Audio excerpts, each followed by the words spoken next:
Esta semana, o que é essencial saber-se sobre Raul Brandão.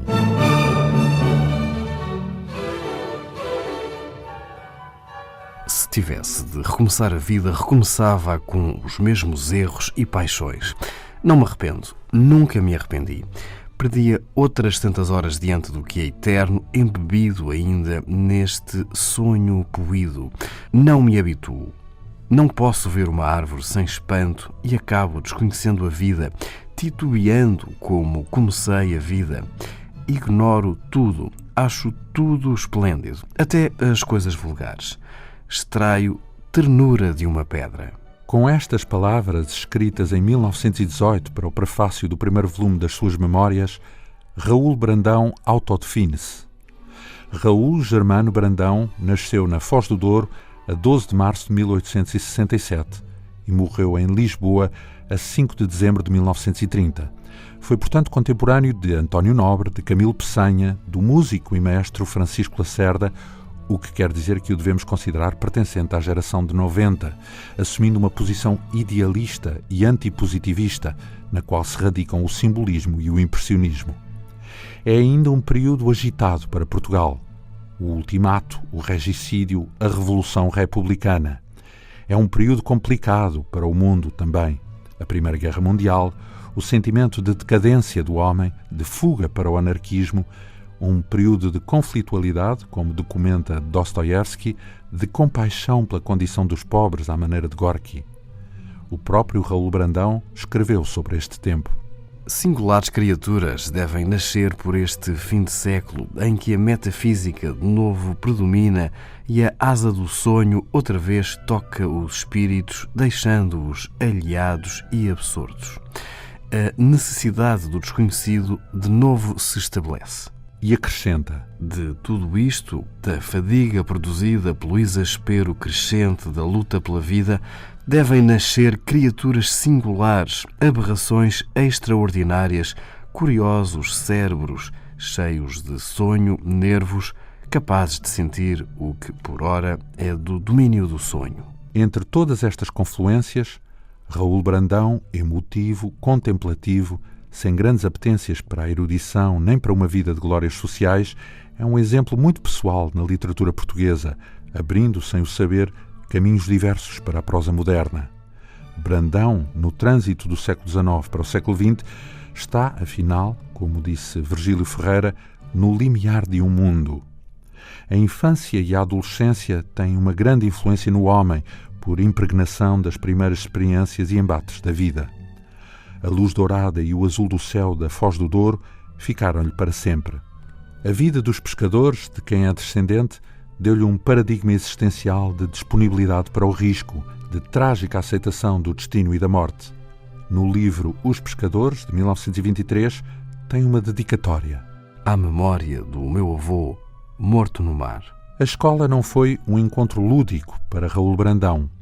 O mundo atroz e brutal, palavras suas, com que se depara no Colégio de São Carlos, marcou-o negativamente com medo dos castigos.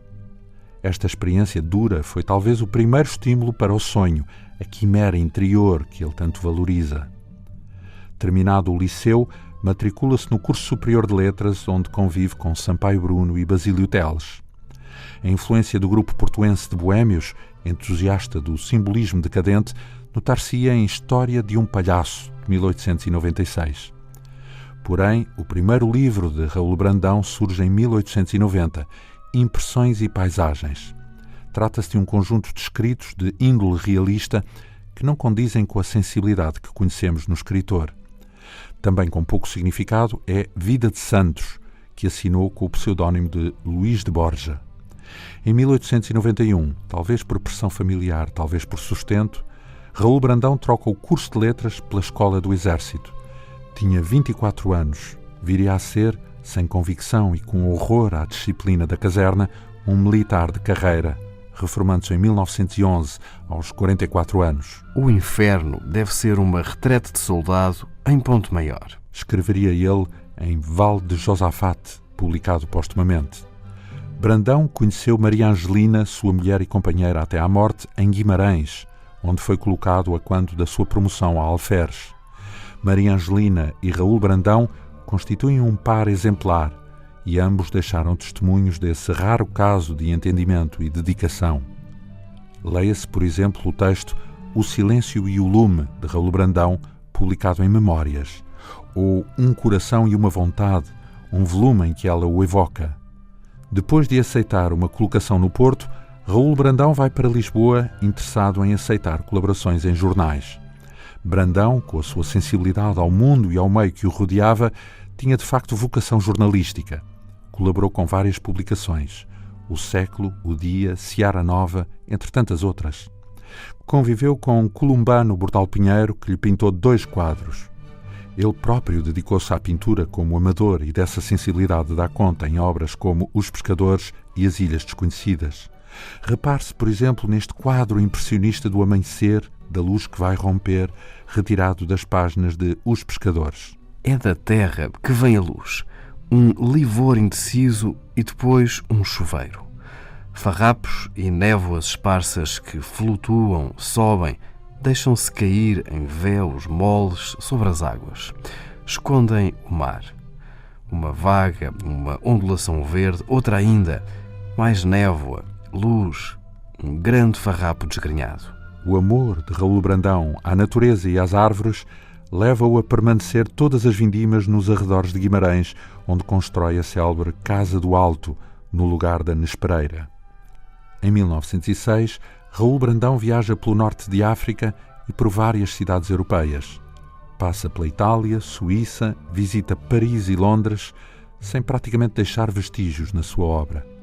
Faz também uma viagem à Madeira e aos Açores em 1924 e daí resulta o livro As Ilhas Desconhecidas. Raul Brandão publicou contos, livros de viagens, peças de teatro, memórias e estudos históricos. Entre as suas obras avultam títulos como Os Pobres, Memórias, Os Pescadores e as peças de teatro O Gebo e a Sombra e O Doido e a Morte. Outras obras são dignas de menção, como A Farsa, El Rei Junot, O Avejão ou As Ilhas Desconhecidas.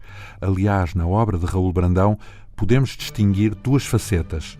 Uma é a do escritor de viagens e paisagens, da luz e da cor, do azul que predomina e que Raul Brandão ama acima de todas as cores. Este azul que nos envolve e penetra e que desaba em correntes. O mundo é azul. A outra faceta é a dos pobres, dos que sofrem, do mundo da dor, da natureza humana, do sonho, ideia fundamental em toda a obra de Raul Brandão. Nota-se, aliás, várias gradações do conceito de sonho na obra de Brandão. Em História de um Palhaço, o sonho é a quimera de artista frustrado. Na Farsa, é a vontade de poder de uma alma rudimentar. Nos Pobres, é a evasão dos humildes. A obra enigmática Humus, uma espécie de diário escrito ao longo de um ano, é uma das obras-primas de Raul Brandão. Nela há que assinalar as influências de Dostoiévski, Camus ou Sartre. Podemos dizer que o autor de Os Pobres, com a sua capacidade de se emocionar com os desgraçados, tal como o historiador impressionista de El Rei Junot ou ainda o escritor-pintor de As Ilhas Desconhecidas, é no seu todo um documento humano emocional de arrebatamento, de contemplação do mundo e da vida. Só a emoção pode levar alguém a escrever. A que se reduz afinal a vida? A um momento de ternura e mais nada. Já tiveste nas mãos uma andorinha? É apenas e vida frenética. Raul Brandão faleceu em Lisboa a 5 de dezembro de 1930. Tinha 63 anos.